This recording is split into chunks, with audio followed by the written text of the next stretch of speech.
Hi everyone, exam medicine channel में आप सभी का स्वागत है। हम बात करने वाले हैं Allahabad university non teaching post 2024। आप सभी लोगों के लिए ये यूज़फुल होगी वीडियो, क्योंकि हम आपको इसमें कंप्लीट इन्फॉर्मेशन देने वाले हैं रिलेवेंट सब्जेक्ट से। जैसा कि आप सबको पता होगा कि कल आपकी जो है एक दोबारा से कॉरिजेंडम नोटिस जारी की गई, जिसके तहत आपके सिलेबस में कुछ परिवर्तन किए गए हैं। तो उसको अगर आपने न देखा हो, ऐसे अभ्यर्थी जिन्होंने दोबारा जो चेंज हुआ है सिलेबस न देखा हो, तो फिर से देख लेंगे। टेलीग्राम पे उसकी पीडीएफ भी मैंने शेयर की थी। आप चाहें तो यूनिवर्सिटी की ऑफिशियल वेबसाइट से भी आप वहां से डाउनलोड कर सकते हैं। और उसके लिए ही सब कंप्लीट वीडियो भी एक आपको दे दी गई थी, ताकि आपको कोई दिक्कत ना हो और आप वहां से चीज़ों को समझ सकें कि आपके सिलेबस में क्या क्या परिवर्तन किए गए हैं। अभी की वीडियो में हम रिलेवेंट सब्जेक्ट की बात करेंगे। जब से आपके सिलेबस को जारी किया गया और रिलेवेंट सब्जेक्ट आया है, आप सभी लोगों की काफ़ी क्वेरी आ रही है कि जनरल एडमिनिस्ट्रेशन में हमें क्या पढ़ना होगा। जनरल साइंस, अकाउंटेंसी, लाइब्रेरी और भी जो आपके रखे गए हैं पार्ट रिलेवेंट सब्जेक्ट में, उन सभी पर हम बात करेंगे। चाहे वो ग्रुप बी के हों चाहे सी के हों, सभी को हम सिलेबस के अकॉर्डिंग देखेंगे कि उसमें आपको क्या क्या चीज़ें करनी पड़ेंगी और आपके लिए क्या बेनिफिट होगा और आपको क्या करना चाहिए। ठीक है, जो भी आपको इन्फॉर्मेशन दी जाएगी वो मेरे अकॉर्डिंग होगी, बाकी आप अपने हिसाब से देख लेंगे कि आपको क्या सही लगता है। ठीक है, तो हम एक एक करके सभी पे बात करते हैं। और ये सभी अभ्यर्थी के लिए इम्पॉर्टेंट होगा जिनके सिलेबस अभी जारी नहीं किए गए, उनके लिए भी, क्योंकि इसी के अकॉर्डिंग आगे भी सिलेबस जारी हो सकते हैं। तो लेवल 1 में सभी के एग्ज़ाम कंडक्ट होने, ये परिवर्तन हुआ था, आपको पता होगा। लेवल 2 में सभी के एग्ज़ाम है। लेवल 6 एंड 7 मतलब ग्रुप बी के सभी के एग्ज़ाम रिटेन हो रहे हैं। ग्रुप सी में आपके जो है लेवल 4 और 5 दो ऐसे रह गए हैं जिनके अभी मेरे ख्याल से अभी नहीं आए हैं आपके सिलेबस, वो भी जल्द ही जारी हो जाएंगे। तो आप सभी लोग पढ़ाई में अच्छे से लगे रहिए, क्योंकि एग्ज़ाम आपके जल्द ही होंगे। दूसरी बात ये है कि आप लोग इसके लिए भी परेशान है कि आपको स्टडी मटेरियल और सब कुछ मिलता रहे। सब कुछ मिलता रहेगा, पर आप अपने भी अकॉर्डिंग पढ़ाई करते रहेंगे। जो चीज़ें मैंने पहले दी हैं, प्लेलिस्ट बनी हुई है वहाँ पर, MTS कंप्लीट सिलेबस के नाम से। ऐसा नहीं है कि वो सिर्फ MTS के लिए ही है, आप वहाँ से भी चीज़ें पढ़ सकते हैं, वो सब कुछ आपके लिए भी है। ठीक है, तो आइए हम शुरू करते हैं और देखते हैं कि रिलेवेंट सब्जेक्ट है क्या और यहाँ से कितने प्रश्न आएंगे और आपको किस तरीके से इसको पढ़ना चाहिए। तो सबसे पहले हमको क्या करना होगा, हमें सिलेबस पर जाना होगा, ताकि वहाँ से मैं आपको दिखा पाऊँ कि क्या क्या चीज़ें हैं। और लगभग सभी के सब्जेक्ट में जनरल एडमिनिस्ट्रेशन रखा हुआ है। जनरल साइंस और अकाउंटेंसी और लाइब्रेरी सब में नहीं है। तो आइए वहाँ से देखते हैं, फिर एक एक करके सभी को बताती हूँ कि क्या क्या आपको करना पड़ेगा। आइए हम देखते हैं और समझते हैं कि रिलेवेंट सब्जेक्ट में किसको क्या क्या चीज़ें पढ़नी है और क्या उनको पढ़ना चाहिए। सबसे पहले हम जो बात करने वाले हैं ग्रुप सी लेवल 2 के लिए। लेवल 2 में जितने भी पोस्ट हैं वो सभी लोग इसको देख सकते हैं। मैकेनिक, ड्राइवर, वायरमैन और आपके जूनियर ऑफिस असिस्टेंट, सभी कैंडिडेट जो कि लेवल 2 के हैं, वो लोग इसको देखें कि आपको क्या करना है रेलेवेंट सब्जेक्ट में। तो देखिए, रेलेवेंट सब्जेक्ट में इन्होंने एक अच्छी बात ये रखी है कि इन्होंने कह दिया है कि हम 3 आपको टॉपिक देंगे। 3 टॉपिक देंगे और प्रत्येक जितने भी टॉपिक रहेंगे सबसे 30-30 प्रश्न आपको रहेंगे। आपको किसी भी पार्ट के 30 क्वेश्चन को अटेम्प्ट करना है। फिर से समझिएगा सभी लोग कि आपके जो रेलेवेंट सब्जेक्ट है उसमें क्या करना है। 30 प्रश्न आपको आएंगे। वैसे तो रहेंगे आपके 30-30 सभी सेक्शन से, 30 जनरल साइंस से, 30 लाइब्रेरी से और 30 रहेंगे जनरल एडमिनिस्ट्रेशन से।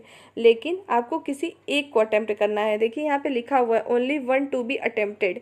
30 क्वेश्चन ही, मतलब अब ये तो समझ में आपको आ गया होगा कि रिलेवेंट सब्जेक्ट में से आपको करने कितने हैं, 30 ही प्रश्न करने हैं। तो क्या ये आप एग्जामिनेशन हॉल में जाकर सोचेंगे कि मैं कौन सा करूँ?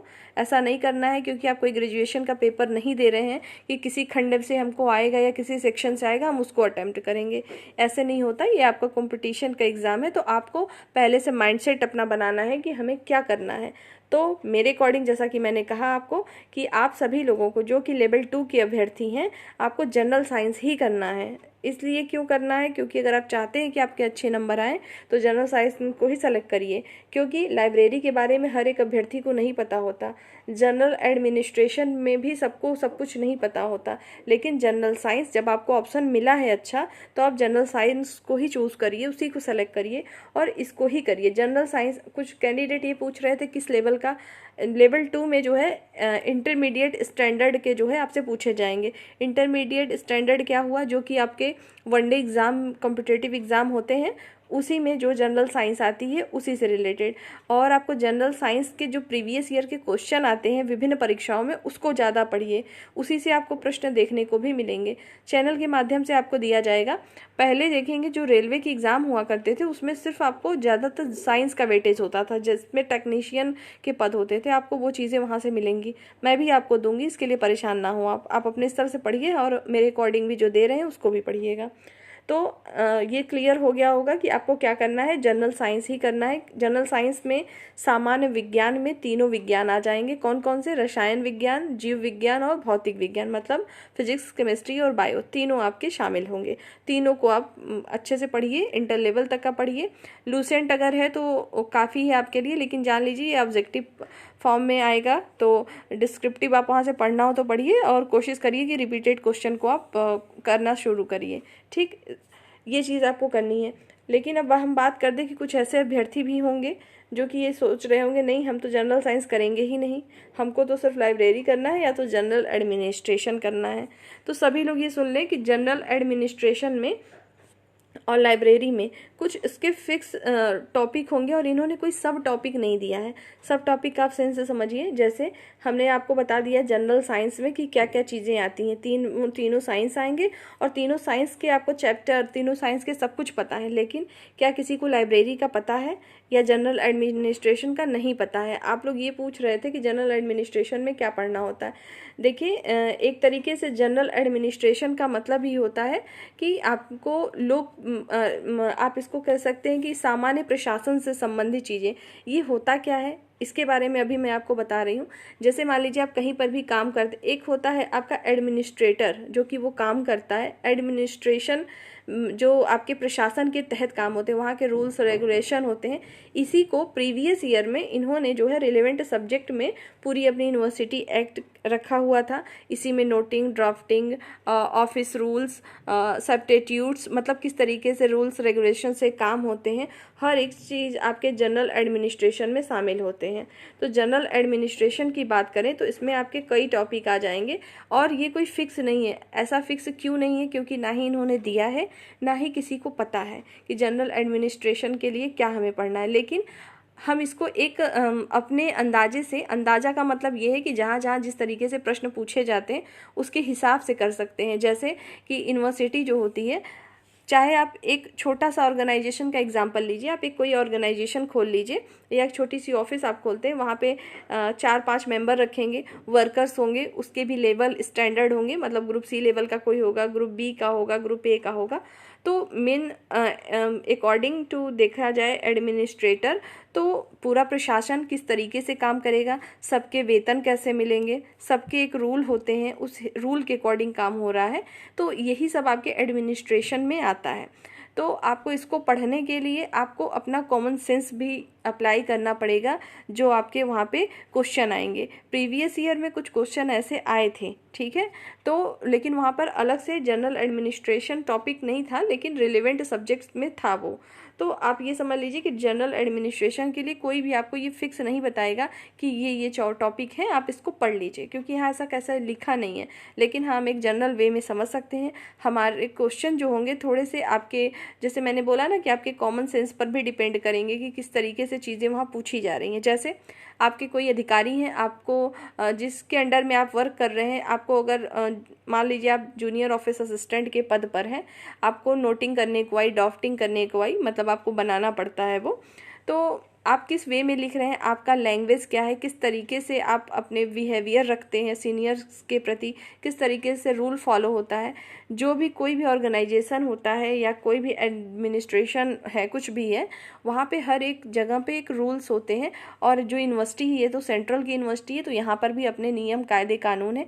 यहाँ पर भी कई डिपार्टमेंट है, मतलब जैसे यहाँ पर आप देखते होंगे कार्य परिषद अलग है, सभा परिषद अलग है, और मतलब हर चीज़ अलग अलग है, वित्तीय विभाग अलग है। तो सबको आपको पढ़ना पड़ेगा, सबके बारे में जानना पड़ेगा कि क्या क्या चीज़ें होती हैं। और कोई भी प्रीवियस ईयर का रिपीटेड क्वेश्चन, ना ही प्रीवियस ईयर के क्वेश्चन आपको मिलने वाले हैं। इसी वजह से मैंने आपको यही सजेशन दिया है कि आप जनरल एडमिनिस्ट्रेशन को जाने दें, लाइब्रेरियन को जाने दें, आप क्या करें, जनरल साइंस का क्वेश्चन अटैम्प्ट करें, क्योंकि इसके ही क्वेश्चन आपको ज़्यादातर मिल सकते हैं।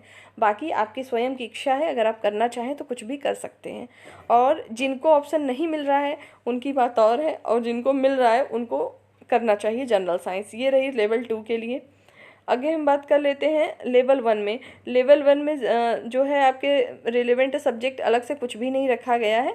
अलग से रिलेवेंट सब्जेक्ट की जगह पे आपको ये दोनों चीज़ें रखी गई हैं। जैसे आपके मेंशुरेशन है, रीजनिंग है, और वर्किंग जो है नॉलेज ऑफ ऑफिस अपकीप, इसके बारे में भी मैं आपको अभी बता देती हूँ कि ये क्या है। आप लोग ये भी पूछ रहे थे कि ये क्या चीज़ें होती हैं।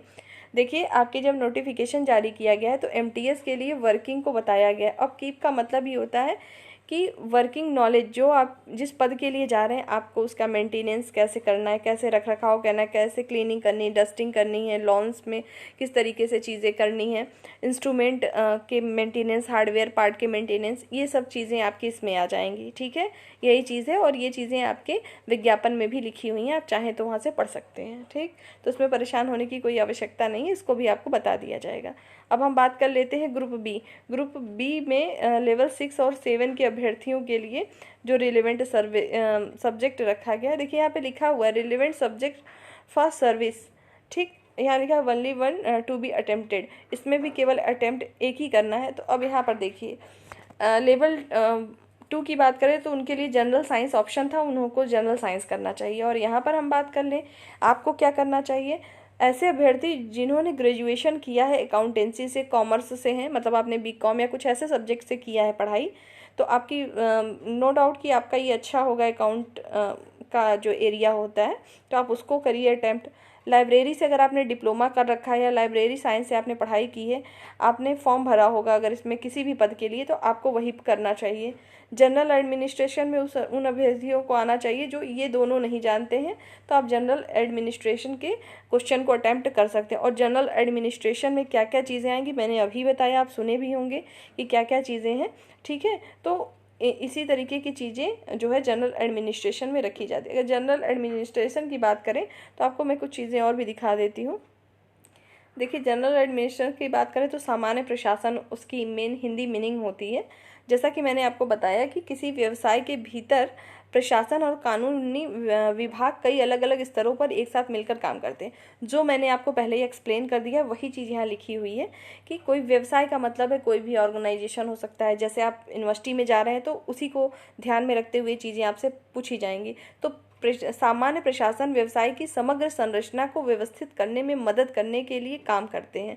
मतलब जो जनरल एडमिनिस्ट्रेशन होंगे वहाँ के जो चीज़ों का संचालन होगा, मतलब किस तरीके से वो वर्क कर रहा है, किस तरीके से वहाँ पे सारे रूल्स होते हैं। जैसे आपके एग्ज़ाम कंडक्ट होते हैं वहाँ अपने यूनिवर्सिटी के, मतलब जो वहाँ कोर्सेज चलते हैं, आप देखते होंगे आए दिन उसमें परिवर्तन होता रहता है, कोई पोर्टल चेंज हो रहा है। इस समय समर्थ पोर्टल का शायद कुछ ऐसा है चल रहा है, कुछ इस तरीके की से चीज़ें चलती रहती है। तो उन सब का रूल्स होता है, रेगुलेशन होता है, किस तरीके से चले, संचालन किस प्रकार से अच्छे से चलता रहे, उसको मेंटेन कैसे करा जाए, उसके मैनेजमेंट को ध्यान में कैसे रखें, यही सारी चीज़ें आपकी जनरल एडमिनिस्ट्रेशन में आती हैं। जबकि इसमें बजट, व्यवसाय योजना, संसाधनों के प्रबंधन, सामान्य कार्य प्रवाह, जो प्रक्रिया को जो है सुविधाजनक बनाने के लिए भी इसकी महत्वपूर्ण भूमिका होती है। आपको पता होगा कि जो प्रशासन हमारे होते हैं, जो यूनिवर्सिटी के एडमिनिस्ट्रेशन होते हैं, वहाँ पर भी बजट बनता है। जैसे आप जनरल पढ़ते हैं ना, केंद्र का बजट और आपके स्टेट का बजट अलग अलग होता है, उसी तरीके से हर एक यूनिवर्सिटी जो होती है उसके अपने वार्षिक बजट होते हैं। बजट पहले बनाया जाता है, कितना खर्चा आ सकता है, किस प्रकार से, ये सारी चीज़ें होती हैं। तो सारी चीज़ें उसमें भी होती, उसके भी जितने भी कर्मचारी होते सबका कार्यकाल होता है, सबको नियुक्त करने का एक कायदा कानून होता है। ये सारी चीज़ें किस में है, उसके धाराओं में है, एक्ट में है ये सब चीज़ें। तो आपके लिए अगर आप ये चाहें तो ये सारी चीज़ें पढ़ सकते हैं। तो आपके लिए मतलब ग्रुप बी के लिए ऑप्शन 3 है, लाइब्रेरी, अकाउंटेंसी और जनरल एडमिनिस्ट्रेशन। तो आपको जो सही लगे, जैसा मैंने बताया, ऐसे अभ्यर्थी जो जिस फील्ड से रिलेट करते हो सभी अभ्यर्थी इसमें उस प्रकार से अपने को सेलेक्ट करें कि हमें क्या पढ़ना है। ये आपको पहले ही चूज़ करना है, पहले ही दिमाग में रख लीजिए कि हमें वहाँ पर क्या करना है, वैसे ही तैयारी शुरू कर दीजिए। ये नहीं कि वहाँ जाने के बाद हम देखेंगे कौन सा ईजी लग रहा है उसको करेंगे, तब नहीं हो पाएगा। ठीक है, सभी को 30 क्वेश्चन करने पड़ेंगे, मतलब 30 क्वेश्चन सभी को करने हैं रिलेवेंट सब्जेक्ट से। बाकी 70 क्वेश्चन जो बचते हैं, बाकी आपको एकदम क्लियर ही है कि क्या पढ़ना है सबको, ठीक है। हिंदी, इंग्लिश, जीके सबका एक जैसा ही रहेगा। एक प्रश्न आप लोग की तरफ से और बहुत पूछा जा रहा है कंप्यूटर को लेकर। देखिए कंप्यूटर जो है आपके अलग से कहीं रखा नहीं गया है, लेकिन आपके जीके में वो शामिल रहेगा, ठीक है। जैसे 2-4 प्रश्न, 5 प्रश्न आ सकते हैं आपके कंप्यूटर के, पर अलग से कोई अलग सब टॉपिक नहीं रखा है। आप उसको भी पढ़ लेंगे जनरल, जैसे आप जीके पढ़ते हैं वैसे उसको, ठीक। उसके लिए इतनी टेंशन लेने की आवश्यकता नहीं है।